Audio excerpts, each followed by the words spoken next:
So I got permanently barred from Nicholasville, North Lake, for reasons of this. Me and Joe got in an argument, and he pushed me out of his house because I refused to leave. I wanted to show him something on my phone to prove that I wasn't lying to him, because all he does is think that I'm lying. And so now I'm trying to get back in, and I got back in with a 90-day probation, which I didn't even know about 3 days after I got back. Well, after 3 days, they finally told me that I had probation, but didn't tell me what it entailed. They didn't tell me that if I got one write-up, even my own write-up that I wrote on somebody else, that I would get permanently barred. Well, I got permanent barred, which is permanently barred from North Lake, Nicholasville, tiny house community. So now, my next step is to go to NCC on Wednesday and find out what I can do in order to appeal it. Even though I appealed it once, I still have another appeal. And so, I don't know, I'm sitting outside of North Lake waiting for my ride to come get me and my stuff, because I had to move out by 4 o'clock today. I've been crying and been trying to figure out why me? Why the person who has not been written up for anything get a permanently bar? Because her ex-boyfriend lives here and didn't want to see me. That's why. That's the only reason why. Him and the head of security plotted against me to get me out. So, the reason why I got barred the second time is because they said I was harassing him. I wrote an incident report stating that I needed my knife back that he took from me, because yes, people, I did try to kill myself, okay? I was unhappy with me. I felt worthless, useless, and not good enough for anybody. So, that's how he made me feel. And I know that was wrong, and I should have never done that. That's why he took away my knife. I loved it here. This was my home, because I don't have anything else, and I worked so hard to be here.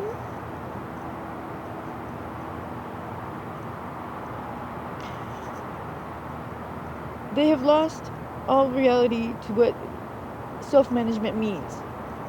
They're not doing a very good job at it. Example, 2 of the residents are always fighting constantly, one's getting violent with the other, but yet he doesn't get permanently barred. He gets a 24-hour bar, or he gets a slap on the wrist of the extra security. How is that fair? I was arguing and refused to leave his house to try to show him something on my phone, and he punched me and then pushes me out. So how is that fair? And then I get a 2-week bar. When I get back from my 2 weeks, he wants me to do something with him and another girl. I said no. He got mad, kicked me out of his house. I went to my house, slept alone, been alone now for some time, but yet he'll still turn around and have sex with me, with his new girlfriend, in the house, right down, 4 houses down. So this man cannot be faithful to anybody. But they just said they're friends. That's why she sleeps in his house every single night since I got back. When they didn't tell me the conditions of my permanent bar, my probation to where I got permanently barred, I wrote that down in the appeal letter, and they voted no on taking it to NCC, which means my appeal is not going to go to NCC for them to overturn it. Well, I can go to NCC on Wednesday and have them overturn it, period, regardless of what they say here. I don't have to have a vote from here. I can go to NCC and they can vote for me, and they'll see how unjustly wrong I had been.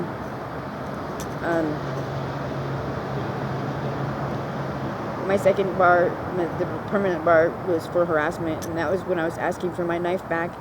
I gave him an incident report asking for it back, and he said no. He said, get off my porch. I wasn't even standing on his porch. And, yeah. He wrote a page letter stating that I was harassing him the entire time, and he had somebody else to go into. So I think it was the HOS. I think both of them were in on cahoots of getting me out of here because Joey does not want to see me here, period. He doesn't want to see the hurt that I have because of what he had done to me, and he doesn't want to feel guilty. He feels that he was justified in breaking up with me. Hey, cool, you wanted a break, you wanted your space, I gave it to you. Don't take my home away. Don't take everything that I have and love away from me, and he did. He promised me he wouldn't. But he did.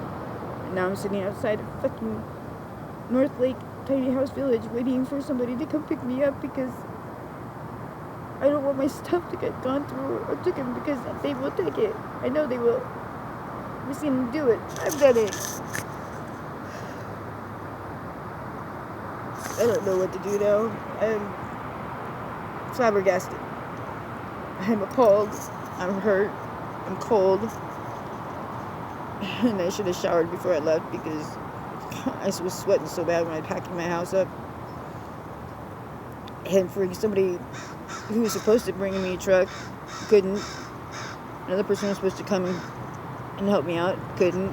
I've been asking numerous people to help me out, and they all either don't answer the phone, don't want to answer the phone, or can't because they're working. You know, I get that they have jobs, I understand that, but at the same time, if I was me and they were in my situation, I probably would have been there by now and gotten up and packed them up and gotten them in the truck and moved down to where they need to go. Like, I just need to go to Redmond. I'm in North Seattle by the U District, and all I gotta do is go to North Seattle, and I have a lot of shit. I didn't realize how much I had until I packed it all up, and I still left some behind. Some of my friends couldn't even come this way because they can't drive this far, because they can't come out of county. They'd be here if they could to help me out, but they can't because, you know, they all fucked up too and got in trouble. So I'm looking like crap because I got crying most of the day. You know, when I got back from Ivers from having dinner, I was told by the external leader that I was not voted to go to NCC, which means my appeal was denied by the camp. They said I was violent. I haven't been violent to anybody in this camp. You know, when I got barred for my 2 weeks, I got punched in the stomach and pushed out on my ass. And he may have said he was defending his home, but I wasn't threatening his home. I was just trying to show him something on the phone. I put the phone up to his face, and he pushed me. First he punched me in my side, then pushed me, and I landed outside on the gravel, ruining a good pair of jeans of mine. I know it's materialistic, but when you don't have very much, that little much counts. And now I'm just sitting here trying to figure out when my friend's going to be here. He said it'd be 2 or 3 hours, like almost 3 hours ago. I just texted him about 20 minutes ago. Said, how much longer are you going to be? And he wrote me 4K MJP, which I don't know what that means. I'm not hip with the abbreviations. So anyways, now I'm starting to get cold and tired, and I want to go to my friend's house on Easy Island so I can relax and first go to Redmond and get my stuff all up there, find a cigarette, because I really need one. I really need a truck right now, really. Everybody that said that they would help me out bagged out or couldn't make it or couldn't get one or with some excuse. With me, I try my damnedest to find somebody, and I have been. I've been trying to find anybody to help me out. So if anybody's out there with a truck, I'm at 3814 4th Street, Northeast, across the street from the Ivers Salmon House. Sitting outside in a lawn chair with stuff in front of me and more stuff behind the fence. And somebody coming up behind me. There's neighbor. What's up? Anyways, I'm signing up right now, and I'll talk with all of you later, and I'll give you an update sometime soon.